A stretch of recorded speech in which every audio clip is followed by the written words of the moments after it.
monitoring in manufacturing. Our aim for today's webinar is to provide you with an understanding of energy monitoring, the different methods and technologies available, and how it can help you to achieve your business goals.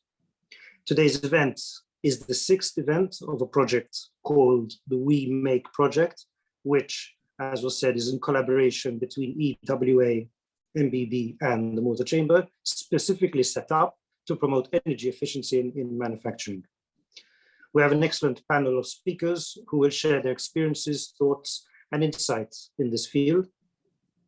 After the presentations, we will hand over to Malta Enterprise and the Measures and Support Division to showcase some relevant schemes which can be of support to companies during their green journey. We will then take questions from the audience during the Q&A session at the end of the webinar, so please feel free to ask any questions you may have.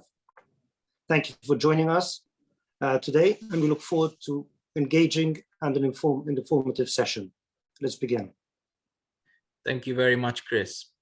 So on today's agenda, we're going to be starting with a presentation from ST Microelectronics, which will be followed by a presentation from Seifert and potentially from Actavis, though Actavis is experiencing some technical difficulties. As Chris has mentioned, we'll then move on to the schemes and grants, which can put into practice some of the things that you're going to be seeing this morning.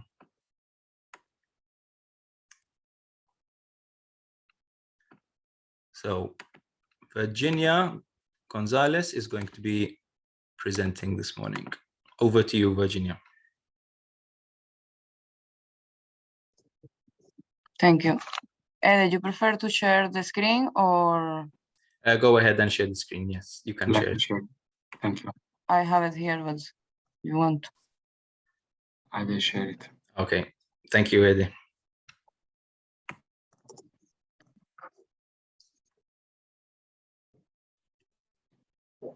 I cannot because I'm not a host. Okay, I can share. All right.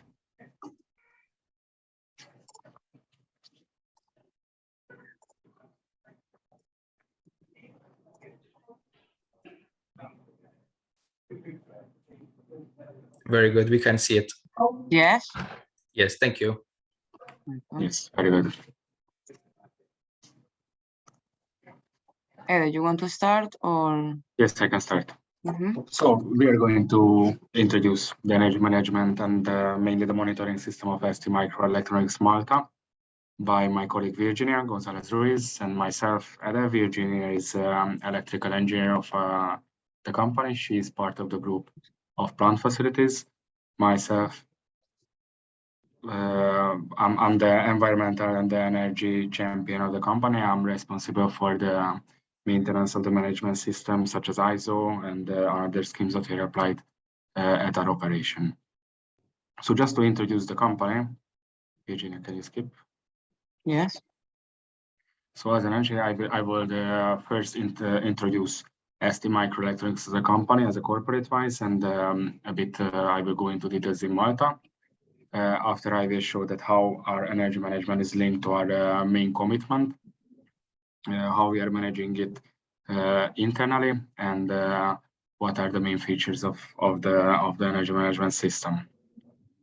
So as the next slide is, as ST Microelectronics is occupying 48,000 employees all over the world, over 30 manufacturing sites, and also 80 another sales and marketing sites in different countries.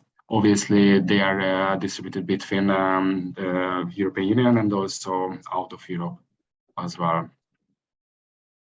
Next, please. Yeah. Wait. Mm-hmm.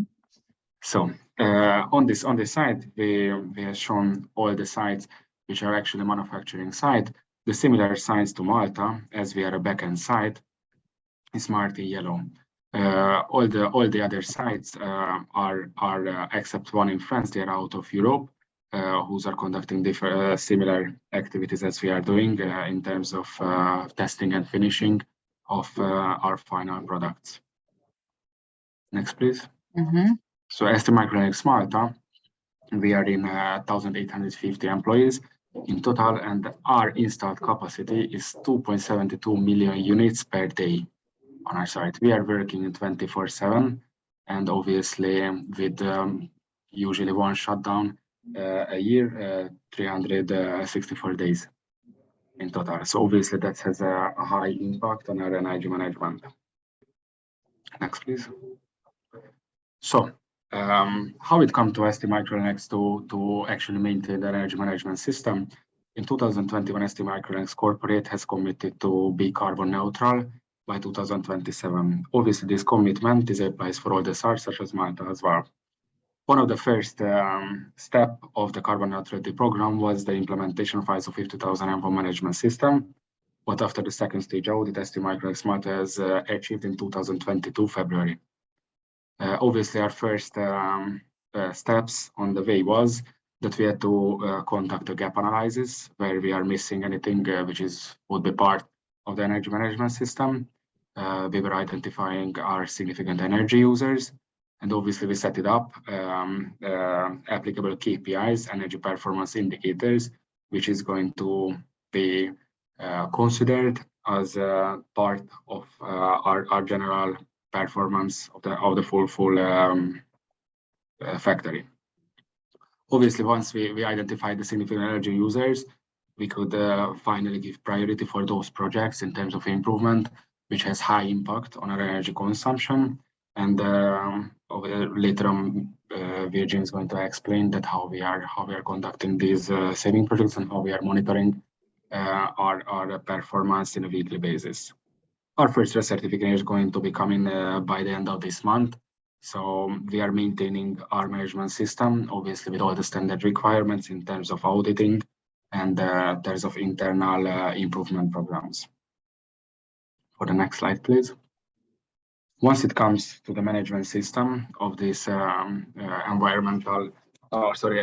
management system, we have set it up a steering committee between the functions, which is obviously having an impact on the energy management system. As you can see from the chairman, who is the general manager, and myself, the champion, underneath all the functions, which is part of the energy performance indication, are being identified because they are going to be informed in all actions which is being carried out within our operation, etc. Let me skip to the next slide, please. And I will give the word and the stage to Virginia. Thank you, Ede. Well, good morning, everyone. My name is Virginia Gonzalez. I'm an electrical engineer, and I'm working in the plant facilities department. As my colleague was explaining before, ST Malta has implemented the ISO 50001. Our starting point was to identify the KPIs in order to improve the performance of the system. And after that, we started installing energy meters for each substation and each energy user.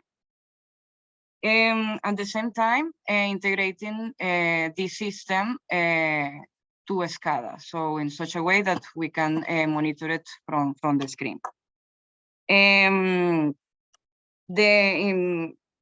Now we are able to monitor the consumption automatically and collecting the data in a weekly and monthly basis. We have people assigned to this task for the analysis and collection of the data.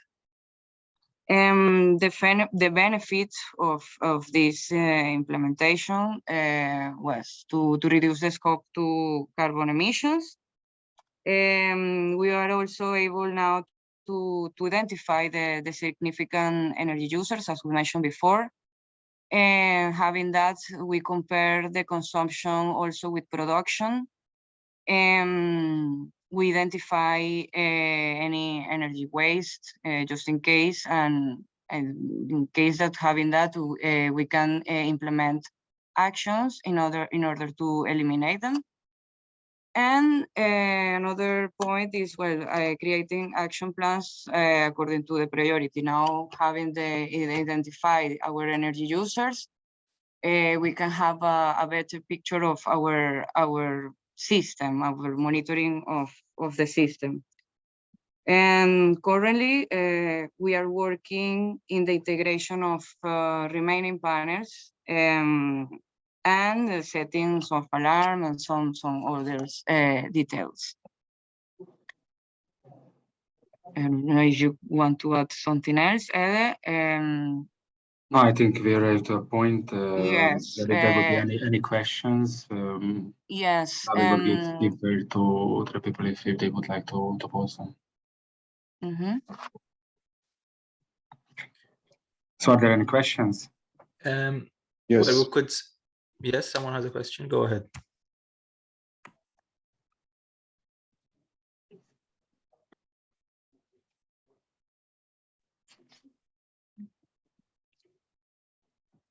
I see Mr. Paul Fenech, who was muting and unmuting himself.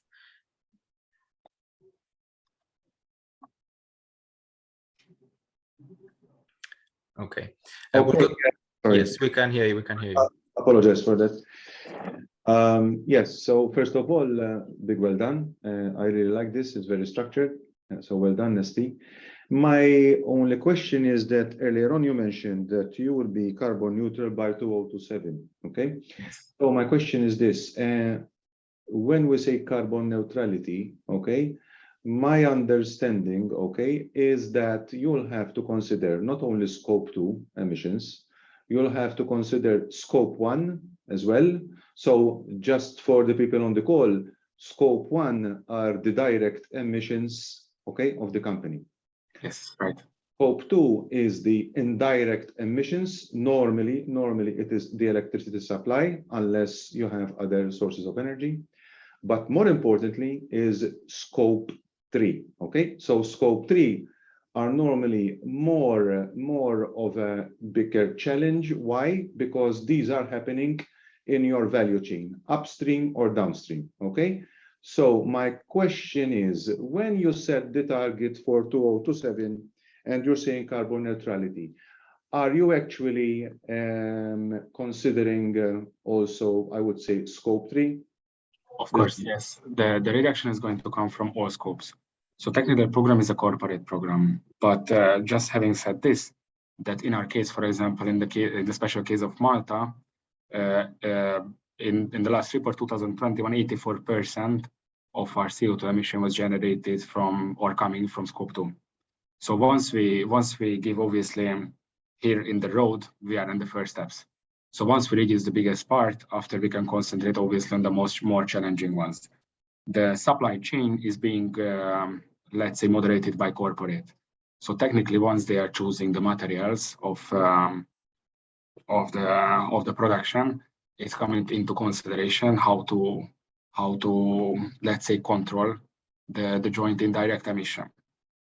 But at the same time, what we can do locally, apart from this, because we are not choosing our materials, what we are using, corporate is in charge of this. Obviously, what we can do here that we are reducing our direct and indirect emission. Obviously, from production, we have non-significant emission compared to scope 2, which is the electricity generation. That's the biggest challenge what we have to let's say face now as a first step, because if we are having control over this, after the another challenging ones is going to be in collaboration with corporate. Okay, thank you. That's answered my question. Just one other comment, just to give context. The European Union has committed, okay, that by 2030 we reduce our CO2 emissions by 55%. Of course, this will depend on the NDC, nationally determined contributions of each country. So each country has got its own path towards net zero. So yes, this is very encouraging. Thank you. Thank you. Thank you, Mr. Fenech. Do we have any other questions? We do have time for a final Q&A at the end, in case anyone thinks of anything. Otherwise, I'm going to move on to Seifert. Thank you. Thank you. Okay. Ruben, I'm going to hand over to you now. Okay, I'm going to share my screen. Share. Okay, thank you, Ruben. We can see it. Okay. I need to enlarge it. There you go. So good morning, everyone. Thanks very much for the Malta Business Bureau to invite us for this very important, in my opinion, forum webinar. My name is Ruben. I'm the Sustainability Manager within Cypher System. Been there since last October, so almost brand new. Not so from my age. However, it's not myself only as a sustainability manager that is working upon initiatives, as Mr. Vassallo Cesario mentioned, in this green journey that we are taking, but we have a team, we have an environmental engineer who has quite a very vast and big experience taking care of quite a number of projects that I'm going to mention also. I will start, of course, with my presentation. Starting with saying something about Cypher Systems. Though it has been operational here in Malta in Halfar in 1991, it knows its origins since 1965 in Germany. So in 1991, after all that many changes that happened in Europe, in Germany actually, the company moved over to Malta. Nowadays, it's employing 360 employees. As you can see from the map, we are quite spread all over the world. Main production area is in Malta. We have production areas in the US and also in Germany. The company is constantly growing. New projects coming in. I'm going to mention some things also as we go along. Cypher Systems is a one-stop shop for clients, for our customers, because we do everything starting from design till sales, marketing, assembly. We have recently also embarked on injection molding. Also, we have a tool shop, invested in a new tool shop. So we have quite all around. We acquired an all-rounder with regards to the services that we can offer to our clients. Now, the need to go greener, the green journey. As a company, Cypher has been embarking on green initiatives since quite some time, not during the past years only, but lately there was quite a push coming in from the clients. We have to say that sometimes certain initiatives are pushed by the clients themselves. And so we, of course, embark on that journey also to contribute, however small the drop is in this big ocean, in this vast ocean, to contribute to be in compliance with what was agreed in the Paris Agreement, as Mr. Fenech also mentioned before. There was a strategic decision that to see what equipment the company has. In fact, there was some long-serving equipment that was seen as not working as efficient as it was. Maintenance was also increasing, productivity was being also affected.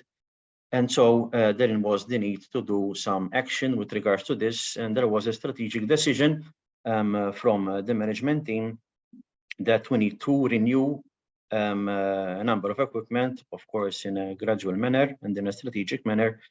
Also with the aim of reducing the carbon footprint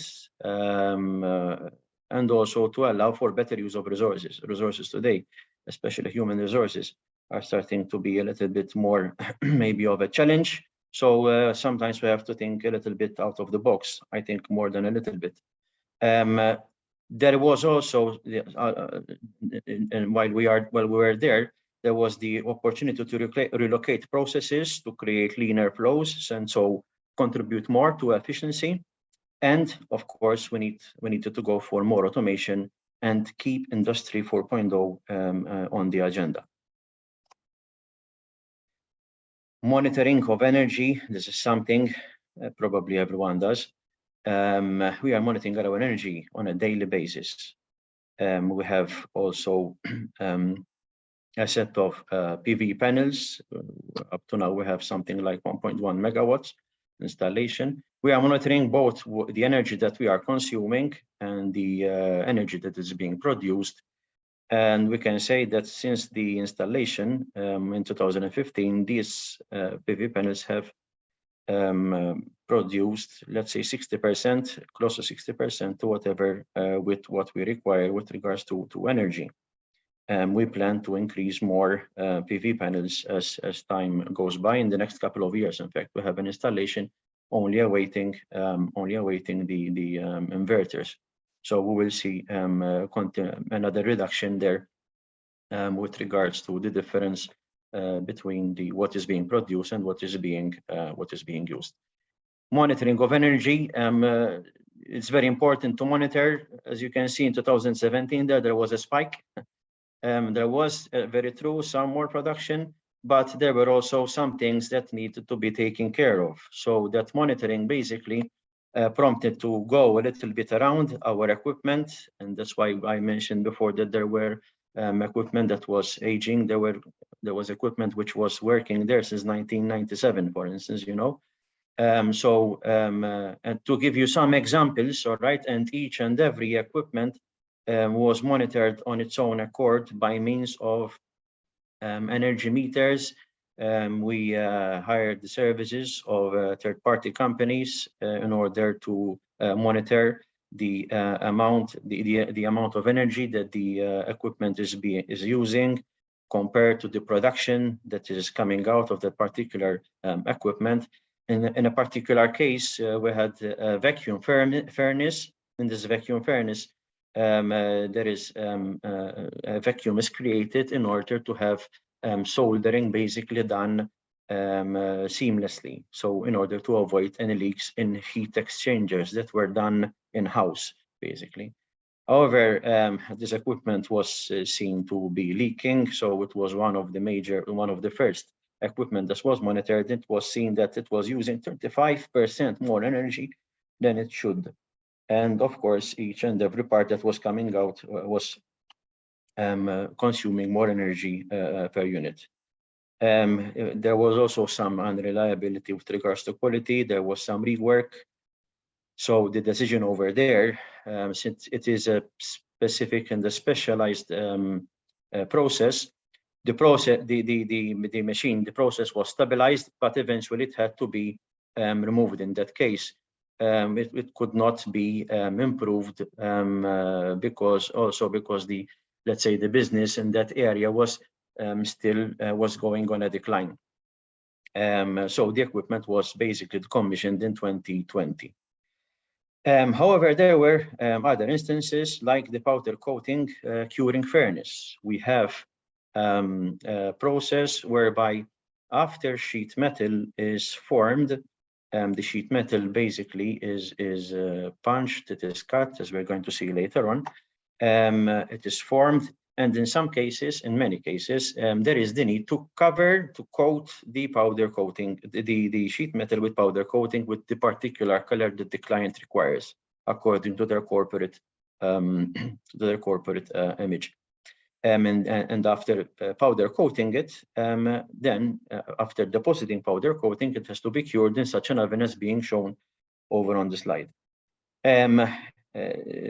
The leaks were identified. The timing over the last 7-8 years increased gradually by 30%, and that means that there was more heating time that was required for the parts in order to cure, and so something is needed to be done. And in fact, a strategic decision was done in order to procure a new powder coating system.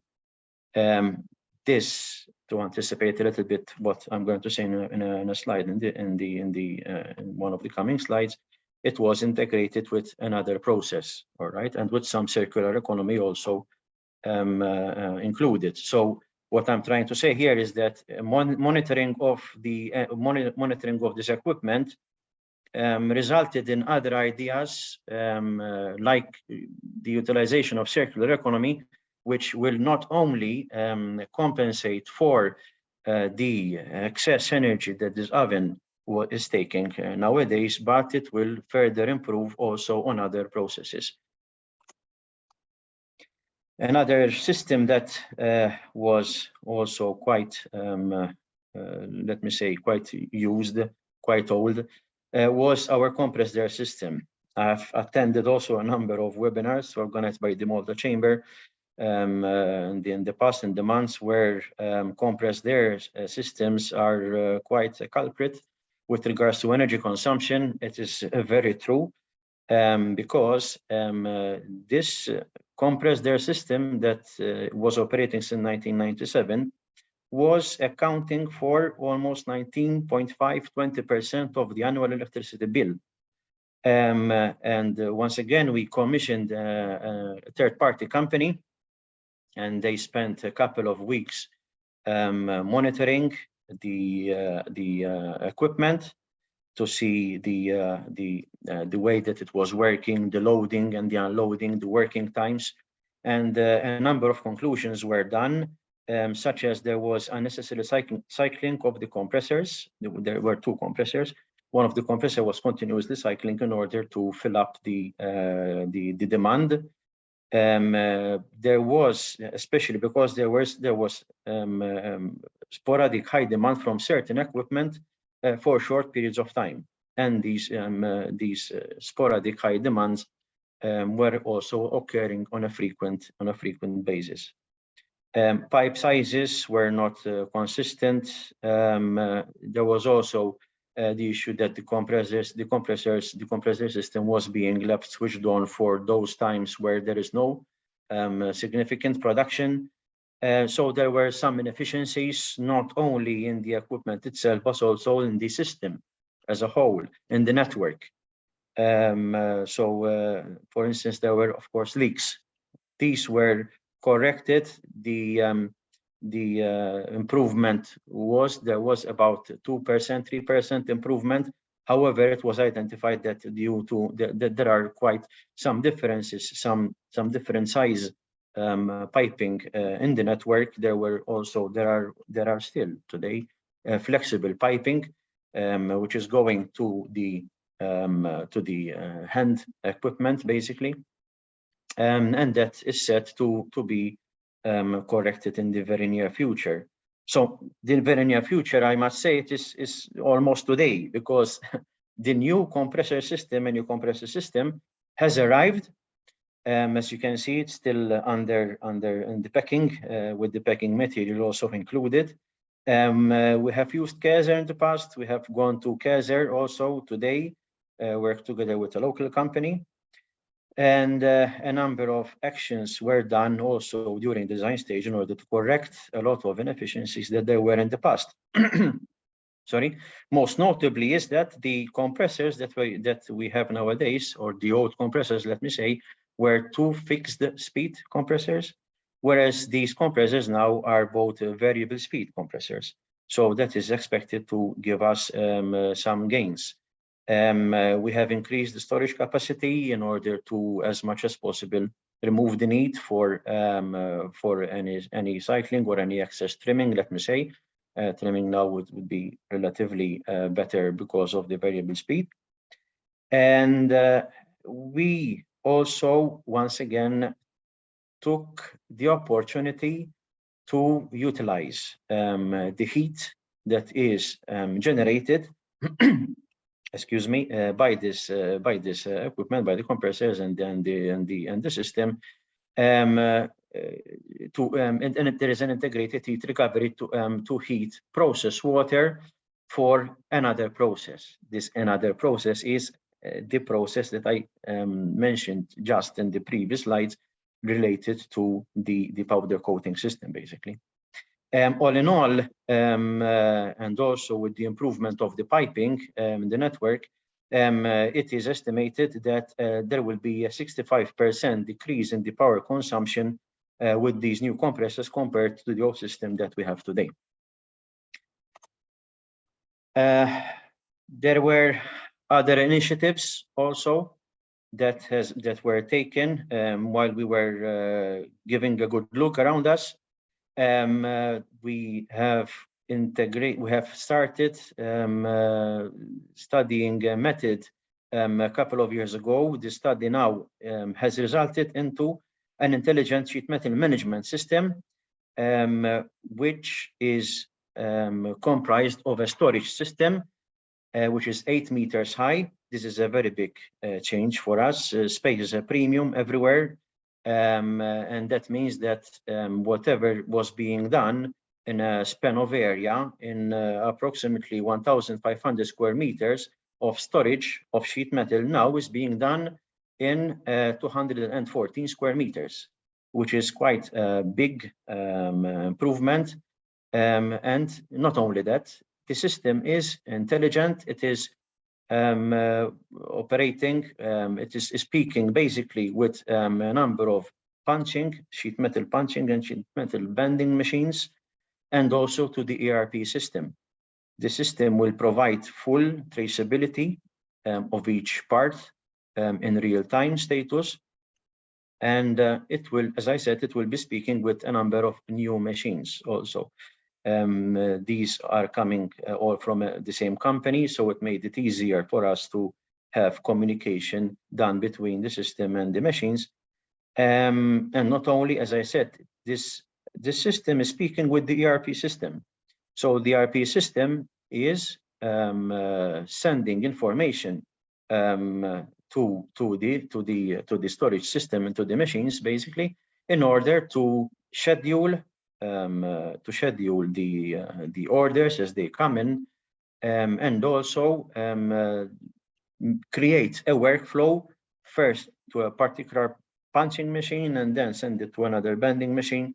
And whatever was done, especially the transportation of sheet metal between machines now is being done automatically by this intelligent sorting system. Once again, there was the opportunity here to minimize the scrap and the waste, because whatever was being done and designed by the human, which was already being done well. But however, a machine, as everyone knows, there is also the opportunity to optimize things. And so the utilization of each sheet metal panel now is increased, because parts from not only from order of this week, for instance, but from orders from the following weeks, they can be integrated into this particular sheet in order to optimize as much as possible the use of each sheet metal, thereby reducing scrap and waste. We have taken the opportunity to go away from hydraulic. All our previous machines included hydraulic. There were issues with leaks every so often, higher maintenance. So here we took the opportunity to go for motor control. Once again, a big space saver, because whatever in total with the machines, there was a 3,500 footprint. Now everything is lying and working nicely, intelligently in 1,200 square meters. This is also another opportunity coming in, and this is related to the powder coating. Now, to add up everything all in all, this is incorporating the powder coating process, and there is also a cleaning process, both of which are utilizing the heat coming in from the compressor system. And this process comes exactly after the punching and the bending machines, the punching and the bending processes. As a matter of fact, this process was in one end of the factory. The punching and the bending was at the other end of the factory. So it made sense that in order to create a leaner flow, these new machines will be eventually placed next to the punching and the bending, so that there is a clear flow, a nicer flow, and a leaner flow. At the same time, this project is still being finalized. However, there are concrete results because it is estimated that there will be a productivity increase of 500% with 25% energy savings, with all the circular economy, with all the newer technology that we are going to be using. This is quite the benefit that we will be also having at the end of the day, resulting in a total reduction of 500 tons of CO2 on an annual basis. Heating, I mentioned recovery, heat recovery. Heating, the idea is also, there is also, we are going to, of course, like all the other equipment that I have mentioned, we had quite the assistance from Walton Enterprise through the various investment aid programs.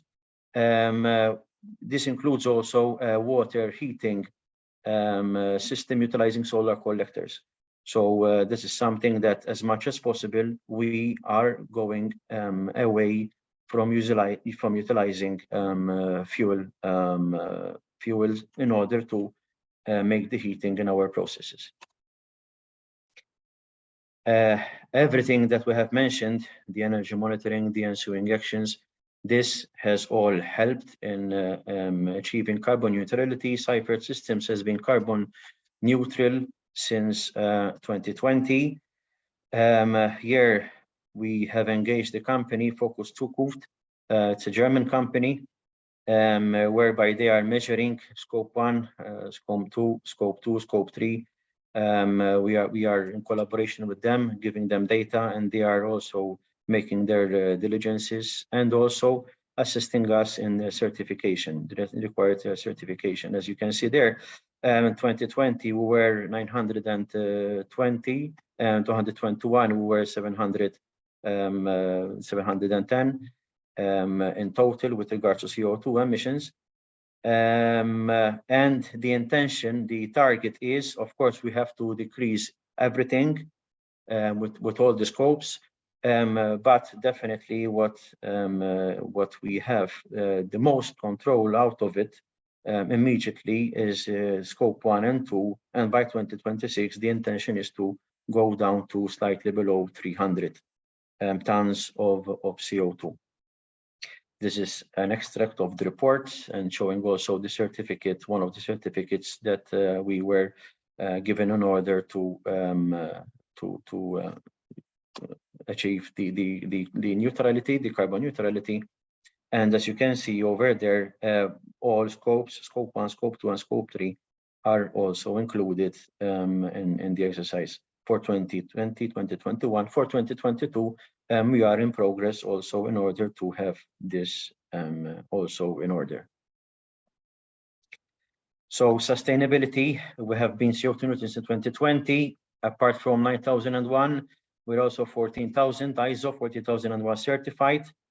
We plan to go also, I heard with very great interest, the presentation from ST, ISO 50001. This is something that also we would like, we intend to go for. And yes, we plan to also go into that direction. And after all the equipment changes that are being done, we will be also making all the necessary preparations in order to hit the ground running with regards to the certification. Other initiatives, we also want to be energy and water resources self-sufficient as a complete facility by 2025. And for instance, by the end of this year, the intention is, and all the permits are in order to start also one of the projects to have a 2,000 meter cube rainwater reservoir under one of the new buildings that is being erected as we speak. Last slide from my side. We spoke about energy monitoring and energy actions on our facility, but as a company, we also want to give any energy efficiency benefits and energy reduction also to our clients through our products. And to give just a small glimpse, there I'm showing there two characteristics of our products, of our air conditioners, our industrial air conditioners. Our main product is industrial air conditioners, which are mounted onto equipment, onto industrial equipment, in order to cool off the electrical components inside the various machines in industry, used in industry, be it for food and beverage, be it for plastics, etc., etc.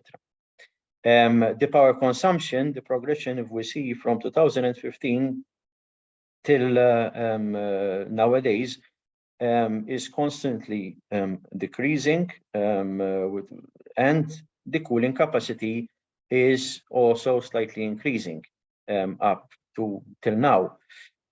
Same applies, improvements with regards to the CO2 equivalent for each unit, as well as the energy efficiency ratio.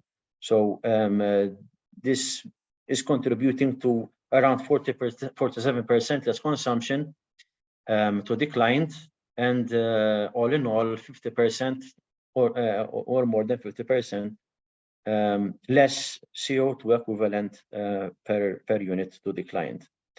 We are not going to stop there, because we are going also further with new products that we are testing also with clients, and that means that the consumption will continue to decrease for a better performance, as well as the improvements in the carbon footprint. And this will, at the end of the day, give the client up to 80% total energy savings. One thing that also will contribute to the fight against global warming is our gradual change in the refrigerant. Today we are using R134A, which has a global warming potential of 3,900. Let's say CO2 has a global warming potential of 1. Okay, so the global warming potential is giving an idea of how much that particular chemical, whatever it is contributing to the global warming. R134A is being used today. In the near future, there are clients that will be taking that products which have refrigerant, which is R513A, which has a global warming potential of 631. That is something that is being tried, and it has been tested also by clients. However, we also see that we are going to R290, which is a refrigerant which has a global warming potential of 4. This is something which is looking very much real as we go along with the tests that are being done. So I believe that we are set also to give some benefits there to our clients with regards to both efficiency and also with regards to carbon footprint. That is all that I have to offer today, and so I give the word back to you, Tim. Thank you very much. Thank you very, very much, Ruben. That was very comprehensive and leads perfectly into our final 2 presentations, which are now how to put, hopefully, the ideas that you've got into practice. Because we're going to be speaking to Malta Enterprise, Mr. Kane Grech first, who's going to give us an overview of some grants and schemes. And then we'll move over to Mark Muscat from the Measures and Support Division. Now, we've been covering grants and schemes throughout our events in this project, but I hope you'll see some new ones as well, and that you've gotten some new ideas. Over to you, Kane. Thank you, Timothy. Thanks to the Energy and Water Agency and NBB for organizing this event, and for the 2 presentations from ST and Seifert, which put this event also in context, and also as a good introduction, maybe to explain what support measures are available by government at this point in time. Malta Enterprise offers 30+ incentives, so detailed presentation on each incentive would have been a bit difficult to achieve. So what I will be covering briefly today is our 3 schemes which are intended to support investment in sustainable capital projects, but also to incentivize more efficient operational processes, which can lead to competitive advantages, and also with the added benefit usually that there is more profitability at the end of the financial year. So let me just share the screen. We have 3 presentations that we can, 3 schemes that we can mention today. Just a second.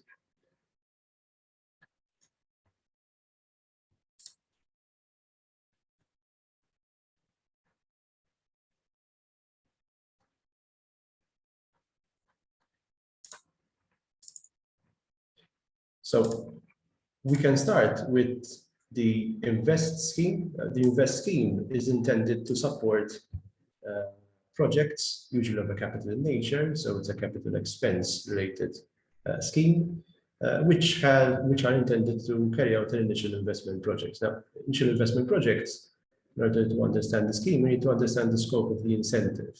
It is intended to support the setting up processes, expansion projects, but also diversification projects. Support a number of industries. So can range from both from the production and manufacturing, but also the services industry. The scheme, whilst in principle is a tax credit scheme, it can also be considered as a cash grant for a number of projects. Usually, when Malt Enterprise considers either supports tax credit or a cash grant, we take into consideration a number of factors. This scheme in particular allows us to consider a cash grant rather than a tax credit if the project commencement date hasn't yet started upon review stage by Malt Enterprise, but also we take into consideration both the request and the cash flow of the applicant company.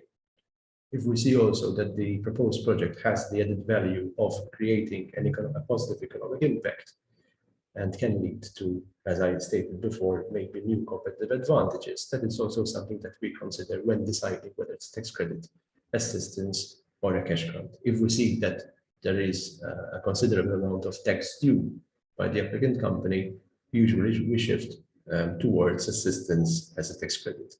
But it depends on a case-by-case basis. The INVEST scheme has changed a bit from the previous version of the capital project assistance package that we used to have, which was called investment date. Usually, we're not that creative in terms of schemes names by Malt Enterprise. We changed it to INVEST from investment date. Given that the scheme now falls under the regional aid framework, we consider Malta and Gozo as separate regions, which is why there is the possibility for projects taking place in Gozo. We also have Comino here, but let's focus on Gozo at this point in time. There is the added benefit of an additional 5% aid intensity. Assisted areas, there's a list of assisted areas. Usually there are areas where there is a concentration of industrial operations, but also other commercial operations. There's a specific category where small undertakings are supported at an aid intensity of 30%, medium-sized operations undertakings 20%, and large undertakings at 10%. Other activities, other projects taking place outside of these supported areas, let's call them assisted areas, can still be considered under the scheme, but with a lower aid intensity. Under the INVEST scheme, exactly in line with the previous investment aid scheme, large undertakings, we can consider assistance if there is a diversification project. So we're basically, in a nutshell, the applicant company is considering a new industrial vertical. At that point in time, usually that is a diversification project, which can be considered under the INVEST scheme. INVEST is quite an interesting measure because although it is usually used in the cases of capital projects, investments in capital projects, there is the added benefit that an applicant company can choose either to request assistance directly against the cost involved, of the capital project, or otherwise against the payroll, which is a direct result of the employment generated through that product. So it's one case of the applicant usually is a manufacturing concern where a number of capital considerations have to be taken when setting up an expansion project. Otherwise, a digital enterprise where usually the capital requirements are very low vis-a-vis costs involved on wages. So usually that is the benchmark. Where there is a company where usually their balance sheet is more asset heavy, tangible asset wise, they usually opt for assistance against capital expense involved in the project. Otherwise, digital enterprises usually opt for support against wages as a direct result of employment generated. So in a way, although the scheme, even the guidelines are quite clear and what can be supported, the scheme still allows for a degree of flexibility in order for one enterprise to try much as possible to apply the support to the needs of the applicant themselves. That is the INVEST scheme. The next two schemes are more in line with today's presentation, with today's event, to incentivize and support more sustainable practices in industry. We're going to cover briefly two schemes. One of them is the Smart and Sustainable Investment Grant Scheme. This scheme falls under the de minimis regulation, where there is a maximum capping of €200,000 over a rolling 3-year period. The other two schemes the INVEST and the other scheme that I'm going to mention later do not fall part of the de minimis regulation. So Smart and Sustainable Investment Grant, whenever there is an undertaking considering government support such as this, they need to take into consideration what other de minimis measures they might have tapped into in the current rolling 3-year period, because the overall capping of the de minimis measure is of €200,000. The scheme in particular, Smart and Sustainable, looks into both sustainable projects, but also digitization projects. Usually digitization projects are more intended in order to improve efficiencies throughout the different operational workflows. A number of projects can be taken into consideration under the measure, specifically 5: waste minimization, sustainable materials, energy efficiency, water efficiency, and sustainable digitization. Case in point, for example, if a company is going to develop a new factory area or a new working space, and there are certain certifications involved, those can be taken into consideration under this particular measure. Sustainable materials is quite important and as a point under the scheme, because usually materials themselves are not supported by multi-enterprise measures. So this scheme allows us to look into also working capital. So that is something that is important to consider. Another scheme which takes into consideration net cost of materials is the R&D scheme. I'm not going to go into detail, but given that usually you look into either capital expense or operational expenses, mostly wages, I think this is also a point to consider, that this scheme can also support expenses related to sustainable materials involved in carrying out a project. The maximum capping under this measure is of €50,000, but the scheme can also consider an additional 10% or 20% if other measures are taken to reduce the carbon footprint, and if the project is carried out in goals. So those are two conditions that are taken into consideration when determining the total value of assistance. What I failed to mention previously in the INVEST scheme is that there is no specific capping for assistance. So we can look both at small scale projects and large scale projects. Energy. The Smart and Sustainable Investment Grant has a capping of 50,000 or maximum 70,000 if there is, if other conditions are met. The last measure that I wanted to mention, and this scheme in particular is managed by Malta Enterprise together with the Energy and Water Agency, is the investment aid for energy efficiency. Apart from the scheme itself, this also allowed for an opportunity by Malta Enterprise to consider projects by large enterprises, given also that the INVEST scheme today might not be applicable to all types of projects. However, the energy efficiency scheme, given that large enterprises are also taken into consideration under the measure, has allowed for capital projects carried out to be considered if the projects involved are sustainable. And there are 3 types of projects that can be considered under the investment aid for energy efficiency. So investment in substitution or upgrading of equipment and installations with the direct result that they reduce energy consumption. Renovation and upgrading of equipment of existing installations for heating or cooling systems, and improvement of energy efficiency of existing illumination systems.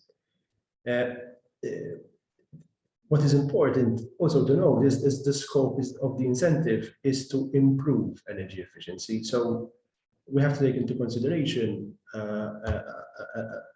an undertaking which is operational, and the project involved is to improve on the current operations. So we don't look for greenfield investments usually. So usually it's a brownfield investment where there is an improvement on existing operations. The maximum support is quite attractive because we can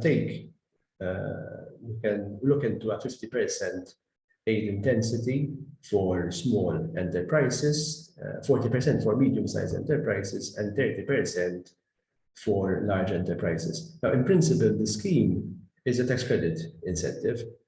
However, if there are energy savings which meet a specific benchmark by Malta Enterprise and set at a rate agreed with the Energy and Water Agency, there is the possibility of getting support through a cash grant as well.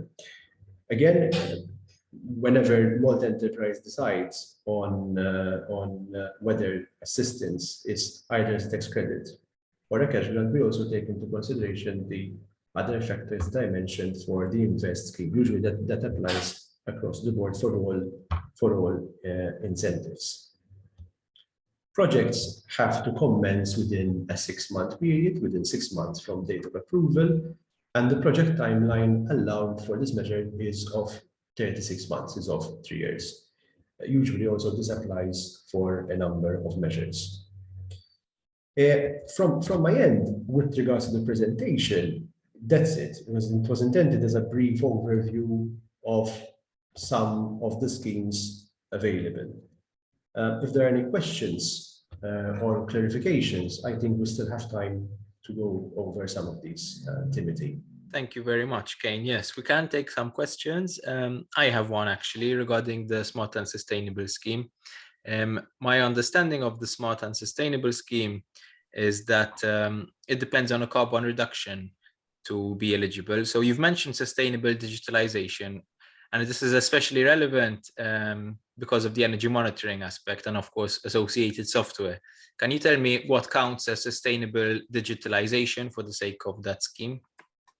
That is a very good question, actually. We in terms of sustainable digitization, there are 3 categories which we take into consideration. So usually it's process efficiencies. Now, they can be either through integrating IoT solutions, which can be either smart HVAC systems, more improved end-to-end solutions, but also even from a workflow point of view, if there are incremental improvements in the logistics department of a specific industry of a specific undertaking, or otherwise joint projects with other collaborators, which have the direct result of reducing carbon emissions throughout operations. Those can also be taken into consideration. BMSs, for example, which can optimize heat and which can reduce loss of energy through heat transmissions, for example, that can also be taken into consideration. Other digitization projects which do not directly contribute to more sustainable practices can be considered under other measures, such as, for example, the business development scheme, which is not included in today's presentation, but can be applied in other types of digitization projects. Extremely interesting, actually. Thank you, Kane. It's much more flexible than I had realized, that scheme. Do we have any questions from the floor before we move on to our final presentation? If so, just speak up, unmute yourself. Hi, Adrian Viger, Playmobil. Good morning. Hello. Or rather, good afternoon. Regarding the same scheme, please, you mentioned that the carbon footprint improvement must be significant. Can you define significant? Is it an absolute or a percentage? Thank you. There is actually. This is regarding the investment aid for energy efficiency scheme, correct? If I understood correctly. I believe it's the same scheme that no, it's the sustainability regarding carbon footprint. All right. Regarding carbon, I mentioned the It's word listed in the slide itself.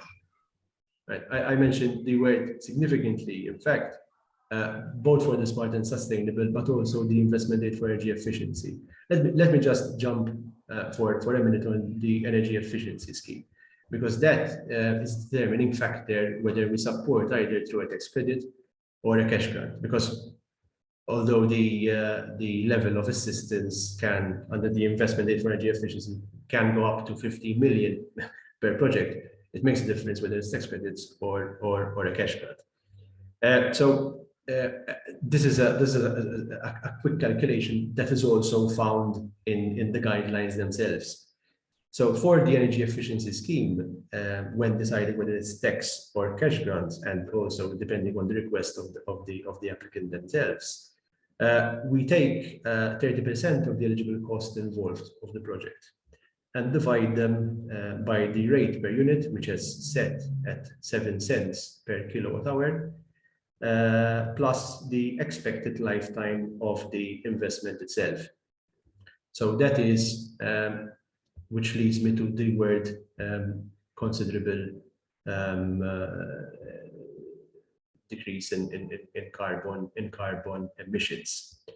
The smart and sustainable scheme, which is a cash grant by definition, at least the minimum of 50,000 euros. For digitization practices, in general, the scope is to adopt digital solutions to enhance environmental performances. So, subject to a third-party report where it is clearly explained that the investment involved is intended to reduce the carbon footprint of the operations involved, we can look into supporting through this particular measure, through the smart and sustainable grant scheme. If, however, the scope of the project to be carried out is not to reduce carbon footprint, but obviously has the intended benefit, the intended result to improve efficiencies, we can still support, but under another measure. It's still a de minimis measure, so at the end of the day, it's applying different schemes to the applicant's needs. But if the project is presented under the smart and sustainable, there needs to be a direct result of a reduced carbon footprint. Thank you. Thank you very much. So, do we have any other questions? If not, I'm going to hand over to Mark Muscat from the Measures and Support Division. This is the first time we have the Measures and Support Division with us, so I look very much forward to hearing what they've got to show us today. Over to you, Mark. Thank you very much. My name is Mark Muscat, and I'm here representing the Measures and Support Division, which is a division within the Ministry for the Economy, European Funds and Lands. I will be sharing my screen shortly. Just like to confirm that it's visible. Yes. Excellent. And let me open it as a full screen. So as you can see with the big EU flag at the top right, these are EU funded schemes, and they are funded under the Recovery and Resilience Plan, which was launched during the COVID crisis precisely to assist recovery and increase the resilience of enterprises. Before I start listing the schemes themselves, I've taken the liberty of taking a screenshot of our website, where information on our schemes, on these particular schemes that I'm going to be discussing, can be found in the second icon, RRP schemes and open calls. Now the schemes themselves, and I do realize there is somewhat of an overlap with what my counterpart, Mr. Grech at Malta Enterprise, delineated earlier with regards to digitalization initiatives. Now we have two different schemes, the SME Digitalization Grant Scheme and the Digital Intensification Grant Scheme. And the screenshot on the right of the name of the schemes is what the page itself will look like if you access our websites. The documents, the guidance notes are intended as the framework of the scheme to outline what exactly is required or as part of the application, which I'll deal with a little bit later in my presentation. The application itself is to be submitted in an online format through the SFD portal. However, for ease of reference for potential applicants, we have a sample application form in PDF format so that they can see what exactly would be required at application stage. Another document which can be downloaded is the notes to applicants, which will guide applicants throughout the whole application process, from registering an account to what kind of documents are requested, where you can acquire them, as well as what each section will is being expected to include. And the guidance for implementation will be how you proceed once an application has been approved. Now, our schemes are intended to finance activities which have not been started yet, and therefore it is only assistance may be granted for activities which have been initiated after the date of granting. This essentially means that the process will have to be that applicants first have to apply, their application has to be evaluated by the project selection committee, and it is only once the application has been accepted and the grant agreement signed that works can start. Operations under the two schemes have to be concluded by no later than June 2026. Naturally, if the applicant believes that the process will take shorter, they will indicate so in their application, and it will be finalized before then. Now, there are two different aspects of how applications are evaluated.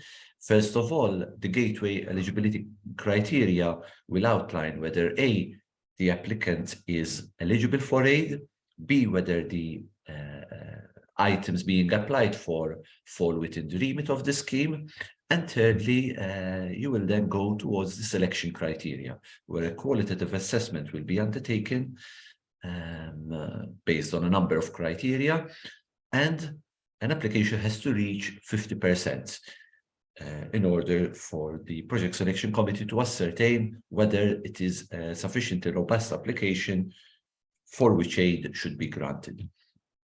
Now, The SME Digitalization Grant Scheme is intended, and this is obviously not an exhaustive list of items, IT hardware and software. Software can be both customized and off the shelf, and any other digital solution, including cloud, cybersecurity, networking, and analytical tools.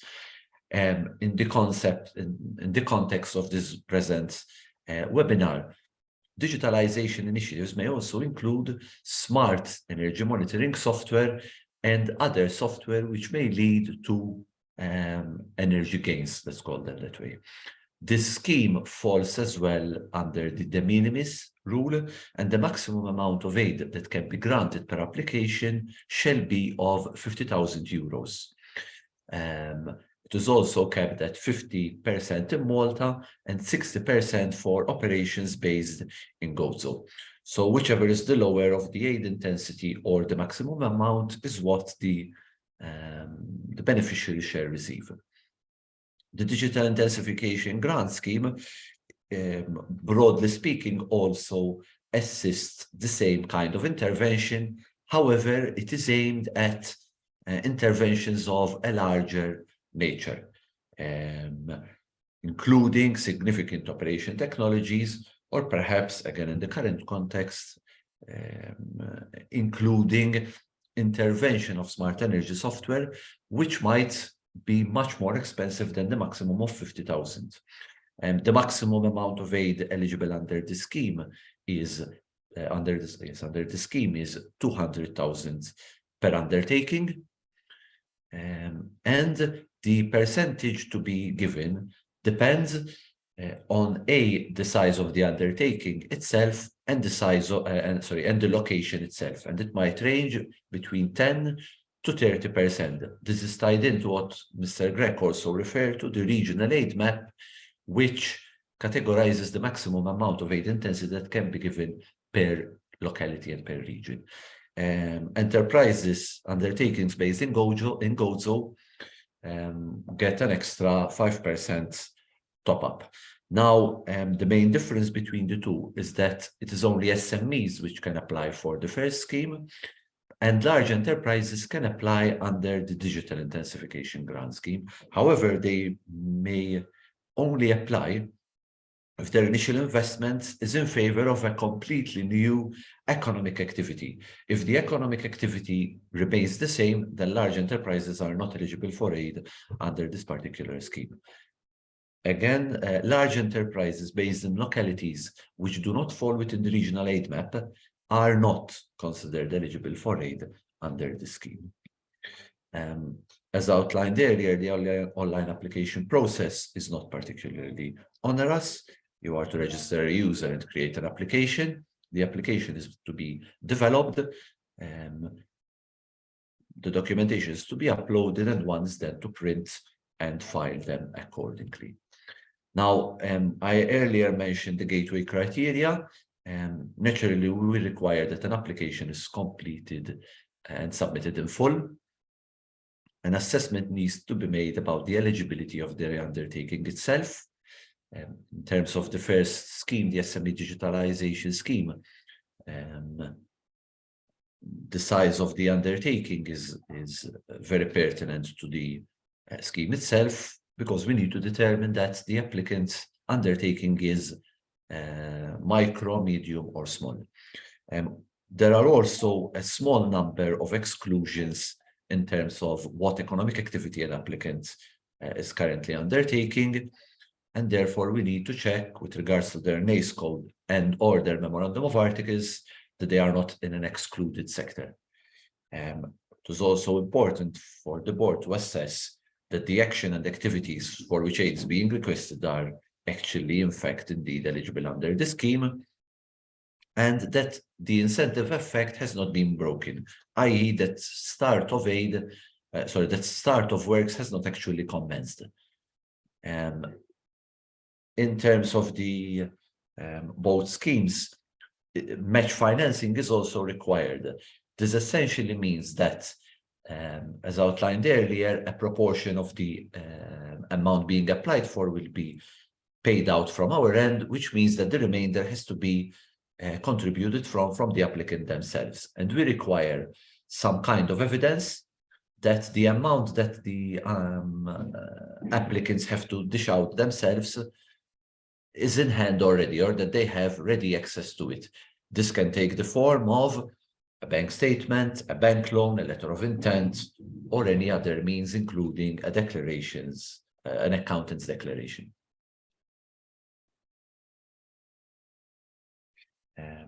In terms of the documents required at application stage, we require a tax compliance certificate, financial statements or management accounts if not available on the MBR, any applicable permits, the proof of match financing, which has already been discussed, evidence of market testing, in which we require that for any items for which aid is being requested, the applicant provides one instance at application stage of the amount that the item costs, so that the board can ascertain that the amount being requested is indeed what the market requests for that particular item.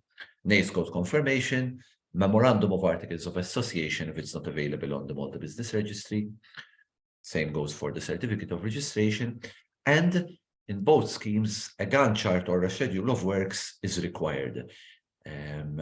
Furthermore, for the digital intensification grant scheme, a process and systems review is also required. Given the larger size of the maximum amount of aid, a process and systems review will illustrate to the project selection committee how the intervention will lead to a review of the overall operation of the enterprise, basically. I also referred earlier to the selection criteria. There are 100 points which must be, which can be gained, and the applicant needs to have 50% of it. And this can be found in section 6.3 of the guidance notes itself. In terms of the scheme contents and guidelines, I've run out of things to mention. These are our contact details, and if you have any further questions, perhaps in the future, or perhaps you do not feel comfortable discussing them in such a public forum, feel free to get in touch. We're here to assist and allow enterprises to get their hands eligible on these kind of schemes. I don't know if there are any other questions at all from the floor.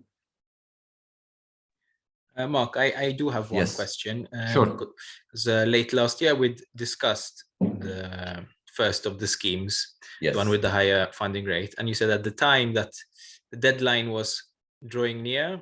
So now I take it we're in a second phase of this. We had last year, we had 3 separate calls under the scheme, basically in order to gauge interest and see how we could tweak them to allow for better take-up. As of the 1st of this month, cut-off dates have been announced until the end of June. For the SME digitalization scheme, we have 2 cut-offs a month. We had one last Monday, and then we have another one on Monday, 31st January, and so on and so forth. For the digital intensification scheme, we have 1 a month. So in all cases, the cut-off time is at noon. So essentially, I liken it to a postman gathering letter. We see what's there by noon of the cutoff date, and all applications received up till then are evaluated. Any applications received after that go into the next cutoff date. While the scheme has only been announced until June, the amount of money in the kitty, let's call it like that, is sufficiently large for me to assume that there will be further cut-off dates. So perhaps undertakings are not yet in a position to submit an application now don't necessarily need to fear that they'll be losing out. However, obviously, I don't know what's going to happen in the future, but I think it's a reasonable assumption that it will be extended for further periods. Excellent. Thank you. That's very helpful. Now I give the chance for any final questions to any of the people who have presented today and to Mark. If so, just unmute yourself and speak up. Okay, if not, I'm actually going to hand over to Anne-Marie Grech, who's my counterpart from the Energy and Water Agency, for some closing words. Thank you, Timmy. On behalf of the agency, I would like to thank all the speakers who had very interesting presentations. Energy is really a precious resource, and I think it pays to manage it efficiently. I would like to thank all the participants this morning. I think we had a very good turnout. And I look forward to work with you and with the Malta Chamber to organize the next WeMake workshop where we can discuss relevant topics for industry. Thank you, everyone. Thank you very much, Anne-Marie, and thank you, everyone. Good afternoon, and we'll be in touch regarding the follow-up events and remaining events for the rest of the project, which runs until the summer. Thank you. Thank you. Thank you. Thanks to all. Thanks. Bye-bye.